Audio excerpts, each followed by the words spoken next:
Hi, my name is Laura Sanchez. Hi, my name is Melanie Nilsen. And hi, my name is Brooke DeSarno. Today, we are going to be talking about urban renewal and its long-term impacts on marginalized communities. When talking about urban renewal, it is often described as a positive force since it is a way to revitalize struggling cities, attract investment, and improve infrastructure. However, this is not always the case. While urban renewal has brought financial investment to underdeserved communities, it has also invited a process of gentrification that has displaced community members and changed their way of life. Using examples from Detroit, Newark, and other New Jersey cities, as well as primary accounts, scholarly research, and contemporary reporting, we will argue that urban renewal has historically functioned less as community improvement and more as a system of removal, exclusion, and displacement, especially for Black and low-income residents. Urban renewal emerged in the mid 20th century as a government-backed effort to address what were labeled as slum neighborhoods. Cities used federal funding to demolish buildings, build highways, and encourage new development. On paper, the goal was to improve living conditions and stimulate economic growth. But in practice, urban renewal often targeted Black neighborhoods, labeling them as ruined, regardless of strong social, cultural, and economic communities that existed there. As we'll see, these projects rarely benefited the people who already lived in these neighborhoods and instead had negative impacts on them and their communities. A clear example of this comes from the primary source, Urban Renewal and Detroit's Black Community from Rise of Newark. This source explains how Detroit's urban renewal efforts relied heavily on so-called slum clearance. Entire Black neighborhoods were demolished to make way for highways, business districts, and new developments. One particularly damaging outcome was the construction of highways directly through Black communities.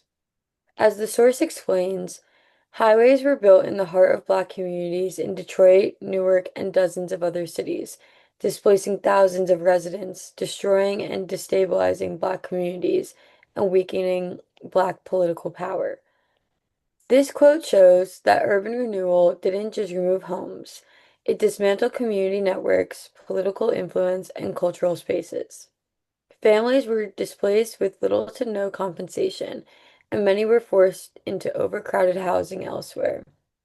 Rather than improving conditions for residents, urban renewal in Detroit made life more unstable and insecure for Black communities.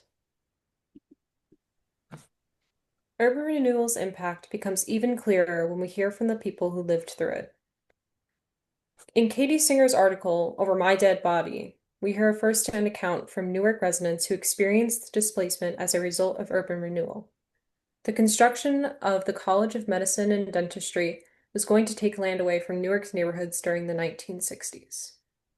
One resident, Louise Epperson, an activist that worked to promote collective action and to give residents more say in how their land in their neighborhood would be used, describes how her neighborhood on 12th Avenue was deliberately neglected and labeled as blighted. She states, that they had already blighted part of 12th Avenue where I lived, and one side of the street was blighted, and they called that urban renewal. Well, I say it looks more like Negro removal than urban renewal. How can they take our homes without inviting us to a meeting? How can they take our property away from us if we don't know what's happened and just say we'll give you 50 cents for it? It's all it's worth. They blighted it, whether you wanted it. this quote powerfully reframes urban renewal as a racialized process. Instead of renewal, residents experienced intentional neglect followed by displacement. Epperson's account continues to underscore the notion that urban renewal isn't about revamping a city's image. It is about excluding, removing, and displacing marginalized communities. Singer's article shows how Newark's urban renewal efforts were less about helping residents and more about making the city attractive to outsiders, developers, and investors, often at the direct expense of long-standing communities. The effects of urban renewal in Newark can also be seen visually through Miles Zhang's Newark Changing project. This interactive mapping tool shows before and after images of neighborhoods from the 1950s to today. Entire residential areas have been demolished, replaced with highways, government buildings, or commercial developments. Seeing these images reinforces the idea that urban renewal was not gradual nor community-led. It was sudden, disruptive, and imposed. The maps make it clear that displacement was not accidental, and it was built into the urban renewal process. Jason Hackenworth's chapter, The Public-Private Partnership, provides a theoretical explanation for why this pattern keeps repeating. Hackenworth explains that urban renewal often operates through partnerships between city governments and private developers. These partnerships prioritize real estate capital and downtown investment, even when it harms nearby residents. He writes that city leaders focused on other, more veiled forms of exclusion to protect and expand real estate capital in the central business district. An activist quoted in the text summarizes this pattern of removal clearly. There's a substantial minority presence downtown. After each of your projects, there is none at all. This shows how urban renewal functions as a tool of exclusion. As investment increases, marginalized residents are pushed out, while their political power is steadily weakened. This is an issue in creating sustainable redevelopment because, much like what Louise Epperson states, decisions of urban renewal do not hear the needs and concerns of residents. According to Hackenworth, the survival of these urban regimes becomes dependent on exclusion, not inclusion.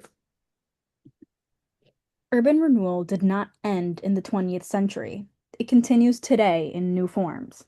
A 2025 Rutgers-Newark report titled The Other Cities explains that Newark, Jersey City, and Paterson are experiencing quote-unquote jobless gentrification. This means that while new housing and investment are increasing, job growth is not keeping pace.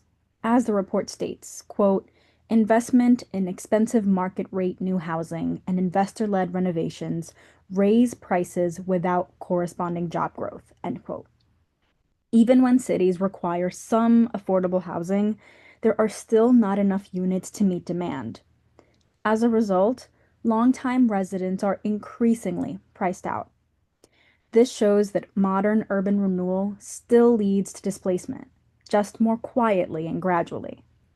Rebecca Leibson's New York Times article, As Newark Rises, Could Black Residents Be Pushed Out?, captures the tension between development and displacement.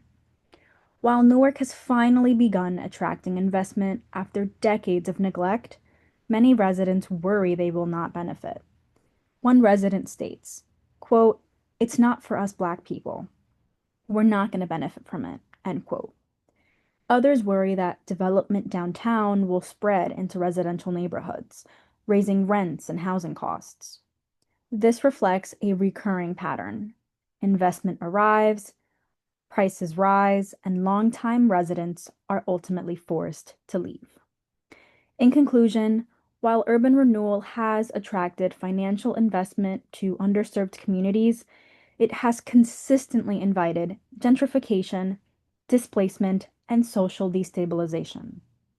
From mid-century highway construction in Detroit and Newark, to neoliberal development strategies, to present-day jobless gentrification, urban renewal has often prioritized profit over people. The sources examined today show that urban renewal is not just about buildings or infrastructure.